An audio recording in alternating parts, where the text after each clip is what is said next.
Hello there. I'm Darth Paradigm, Sith Lord for hire. Uh yeah. So this is another one of the sabers that I just recently acquired. This came from Revan Sabers, and according to Jamie from Revan Sabers, this is either called Razarac or Razarac. I'm not exactly sure what the correct pronunciation is, but it means destroyer in Croatian. And since he named it thus, it is thusly named. The hilt is 10 and an eighth inches wide, and at the trigger section, it's 1 and 3/8 inches wide.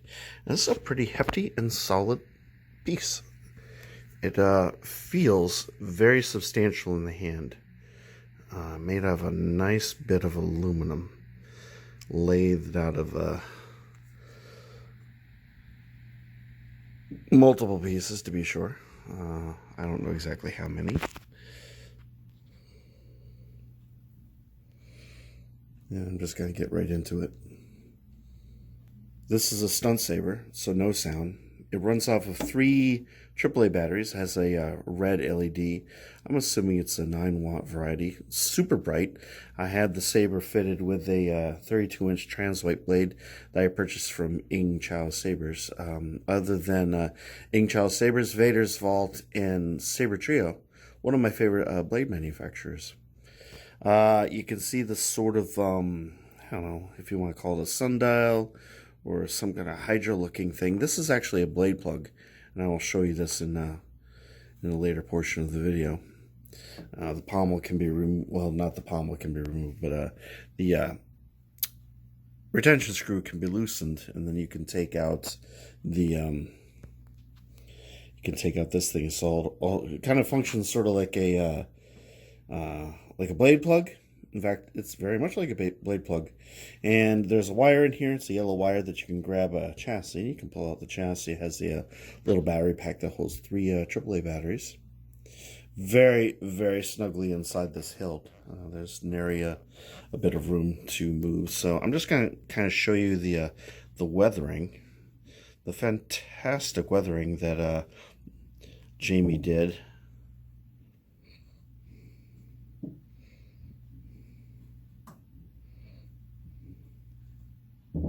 Okay. One of the neat things about this hilt is there's a little cutaway in the blade holder where the windows are. That allows the well, it's not really in the blade holder. It's kind of like a flat spot right here where there's like a little divot in the, I don't know, I guess you could almost call this kind of a suba. And it allows the saber to kind of stay stable on the table. Stable on the table. That's very helpful. Now, I don't know what he did with the wrap, but it's done in such a way that it's almost it's been worn away and melted. So I don't know if it was sanding. I don't know if it was melted with some kind of chemical solution, but it really gives it kind of that vibe that it's been worn away. It's very smooth. Yet one of the things that is sort of I like about it is it's sort of where the seams are. If I can get it to focus, it kind of sticks out a little bit, like it's worn away and fraying. You see what I'm talking about? It's just there's a lot of really neat details and textures going on with the wrap, which kind of makes it very very interesting. Now, it has a very very solid feel. It doesn't really feel like you're holding leather. It's so worn down that it's barely noticeable when you're wielding the saber. It does give you a little bit of grip, but not too much. Moving to the switch section. So the switch section is surrounded by these choke points. Near as I can tell, this retention screw doesn't seem to hold anything in place because I've loosened it and just to and try to tighten it. It just seems to kind of be in there as a decorative. I don't know. I'm sure Jamie will clarify. This screw is kind of the same story. I didn't notice too much. It was sticking out a bit, and it was kind of a little bit uncomfortable. So I actually tightened this, and I found that there was no resistance. I was able to kind of get it flush with the with this choke point here, so that's not causing me too much distress. I would assume it's holding the LED in place, but I couldn't really tell. I'm guessing that has to, because there was actually some resistance in there, but I didn't push it. I didn't want to damage an LED or anything like that. So that would mean that this is the blade retention screw. So backing up a bit, let's get okay. So yeah, more weathering. This choke point has a little ring in here, whereas this one doesn't. So subtle little variances in the design kind of give it a lot of personality. It has a latching switch there. So kind of a small, unobtrusive latching switch, which I really appreciate. Weathering throughout, not too much battle damage. The battle damage is more or less limited to the blade holder, which you'll see, which is fantastic. Yeah, so let's keep moving. So it's kind of like it seems like there's a two-part process here. It seems like this is a separate section which kind of has a, I don't know, a brass, yellowish kind of tint to it. It's kind of like a shroud. It's sort of, I think it kind of sets over this piece, probably has like a cutaway, and there's your blade holder, and then this sets over it, which kind of makes for an interesting sort of, it's very aesthetically appealing and very geometrically interesting inside the blade holder, which is kind of something that's not too commonplace with the blade holders on most sabers.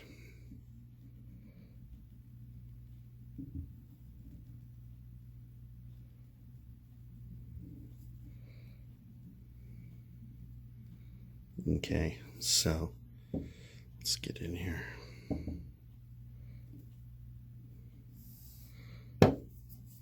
I'm doing a little bit of jujitsu here. All right, so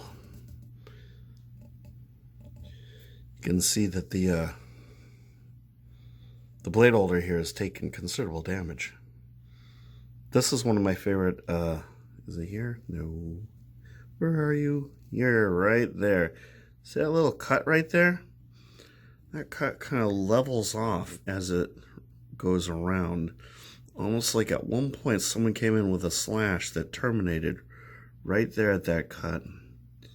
It's a nice little detail. And then there's a bunch of scarring, bunch of scratches, and then you have that divot, that cut that I was telling you about. That sort of helps me to be able to lay this thing flat. And of course you get these little circles here. Now I'm gonna put this down. I'm gonna turn the LED on, so you can see that doesn't light up. Very bright. I'm guessing the blade does help considerably. Now it doesn't look like it here. Here it looks like there's a bit of a maybe like a difference in the color, but visually when you're looking at it with the naked eye, that's pretty much solid. So all the people that complain about dead spots in the end of the blade where the end the tip screws into the polycarbonate tube, there's usually like an area where the color is dimmer. It's not so with this blade. The camera is just sort of bringing it out, but when you're looking at it with the naked eye, it's solid throughout and consistently lit. Obviously, it's ever so slightly brighter towards where the LED is emitting from, but this is a wonderful blade. Now, unfortunately, Kyle from Untitled Sabers doesn't really offer these for sale. I've taken to kind of ordering them from him, sort of off the grid, I guess, as it were.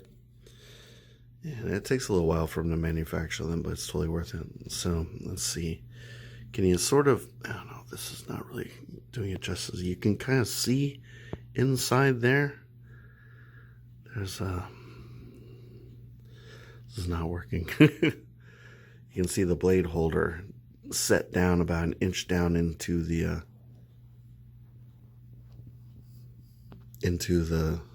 emitter here. There you go. And it kind of, there's a lot of weathering going on in there too.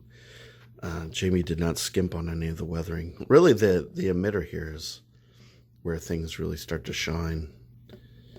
And this blade really works well in here. Now, this is just a standard blade that I, had purchased, a 1-inch blade that I had purchased stateside. And when I bought the saber from Revan Sabers, I opted not to get the blade, mostly because I wanted to save on shipping, because I live in the States, and it would have been almost $60 for shipping, and that was just more than I could really afford to spend. So I bought a blade stateside, and the hilt just came by itself, so I was able to save some money. The only problem is that the diameter of the blade holders is it's metric, and our blades here are based off of our American standard system. Basically, we're the entire world uses metric, but we in the United States, la-di-da, we have our own system, so they don't necessarily mesh. So what I had to do is I had to cut down the diameter of the blade. I had to sand it down and basically scrape away extra plastic to get this to just fit. So I wanted it to fit in there tightly, because I'm basically keeping this blade in here permanently. But I wanted a tight enough fit because I didn't want the blade, sloshing about in there. So I did manage that, and as you can see, so it's in there very solidly. Yeah, so what else did I want to say? About the only thing that's sort of a limiting factor for me is the windows are a little bit on the sharp side, so I try not to handle this saber by the end of the emitter, which is kind of my tendency. I really have to kind of make sure that I kind of grip it down here. Not that it's sharp, not sharp enough to cut myself, it's just ever so slightly uncomfortable, kind of like with my Electrum Sabercross Aurora. You kind of get used to it, but I don't know, the saber really should be held down here anyway. So the hilt, as I said, it's 10 1/8 inches long, so it's long enough for a two-handed. I mean, in fact, it's obviously there's plenty of room for one hand here, one hand here, but it's light enough to be useful as a single-handed saber, but substantial enough to be handled as a two-handed saber. So it's really, really flexible, and it's balanced. Balance point is about there-ish with a 32-inch blade. But as I said at the beginning of the video, it feels really, really, really substantial in the hand, and it's obviously well constructed. Jamie put in a lot of quality work here. So let me reposition the camera, and I'll show you how the action works down here. So Jamie saw fit to provide the proper size Allen key here. And it's a little bit larger than the standard Allen key that's used on most sabers. Indeed, I think it's kind of maybe the same size that Vader's Vault uses. I'm not sure. I'm sure Jamie will elaborate in the comments if he's so kind as to do so. So all you do is you loosen this up a bit, and I'm hoping I'm in frame. I was when I started. And then you slide this little thingy out. So there's your, I showed this in the unboxing, but there's kind of your little pommel piece. As I said, it's kind of very much like a blade plug. And that's a really, really cool system. Inside here, there's a wire. And you just grab the wire carefully. And I get this in frame, just so. It allows you to pull the chassis out. And there's your battery. There's even, look at that, a quick disconnect. So, hurrah! If you wanted to switch this over to Maybe a different format, something like a lithium-ion 18650. Maybe that would work. I'm not too sure. So I'll leave that out there if anybody wants to make any suggestions as to whether that would work. That'd be wonderful. I'd love to switch this thing over to lithium-ion battery because I have plenty of extra 18650 batteries, and I like the 18650 battery format. I even like the AAA format. My least favorite format for lithium-ion batteries is the 14500 batteries that Ultra Sabers uses. I find that those things drain so rapidly. But with just a stunt saber, even some sound sabers. So let's see, get you back in there. Other than a NeoPixel, the 18650 batteries last a good long while. And as do the AAAs for the most part. So once you get all that kind of in there, I just kind of shove that the rest of the way. It's a little bit of a lining up. The send piece sort of doesn't line up completely flush with the hole, but if you move it around, you can get kind of nice and flush like I just did. And then you just sort of snug this up a little bit. My hand's in the way, because I'm a klutz. And not too tight, because it doesn't need to be too tight, just enough to stay in there. And boom, off to the races. Look at that. As far as the LED, the color goes, it's with the transloid blade, it's more of a blood red or an orange. It's not really what I would call a terribly deep red, but it definitely works for this.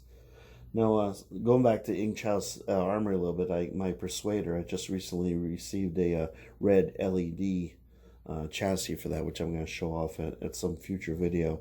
And the red is very similar to this.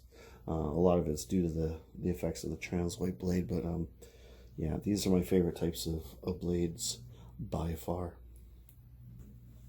And so there you have it. So that's how the chassis works. And just kind of give you the final sort of flybys so you can see what we got going on here. So yeah, Revan Sabers currently their Etsy store is doing quite well. Most of the hilts that he had available, well, they're gone now. And I don't assume that has anything to do with my doing. If anything, Stony Magnum had purchased 2 hilts from Jamie, and his videos have a lot of views. Indeed, I purchased mine simply because of that video. So, would I recommend Revan Sabers? Absolutely. One thing I've kind of neglected to mention is, or maybe I did, I can't remember.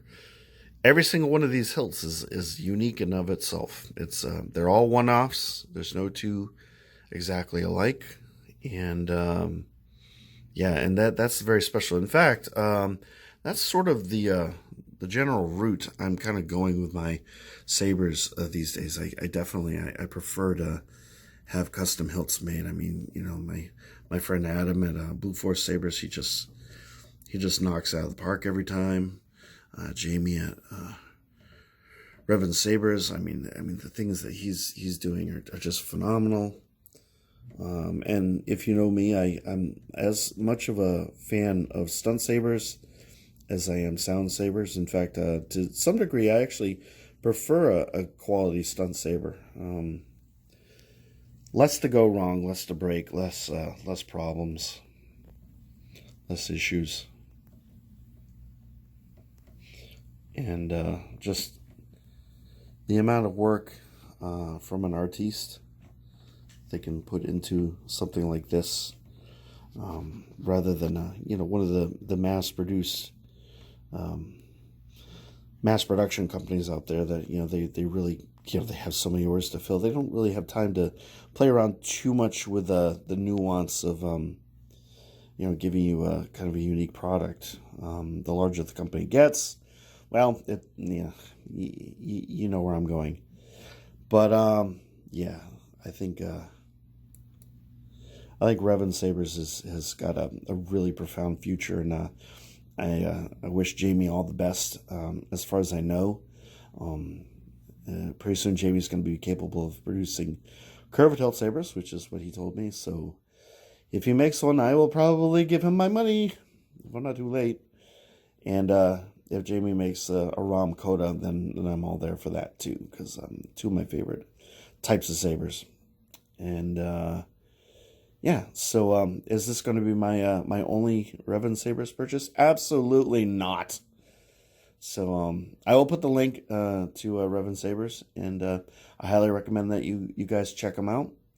And I think you'll be delighted with what you receive from him, because it's truly a fantastic piece, very, very well made, and I have no issues with it whatsoever. Once you get past the limitations of the blade, but if you order the blade from him, it'll be rightly fitted, and you'll have no issues.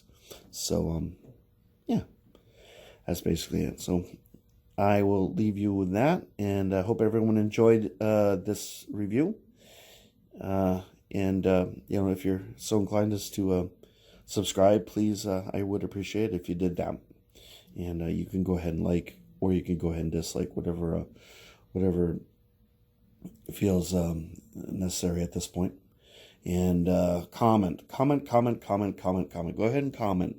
I would like to answer questions regarding this. I'm sure Jamie will probably watch this video, and he'll offer you the little bits of information that maybe I missed. So that ends this review, and I hope you enjoyed it. Have yourself a wonderful rest of the evening, or what have you. And I'll be back at you guys later with some more comment. And I wish you all the best. Thanks for watching. Take care now. Bye.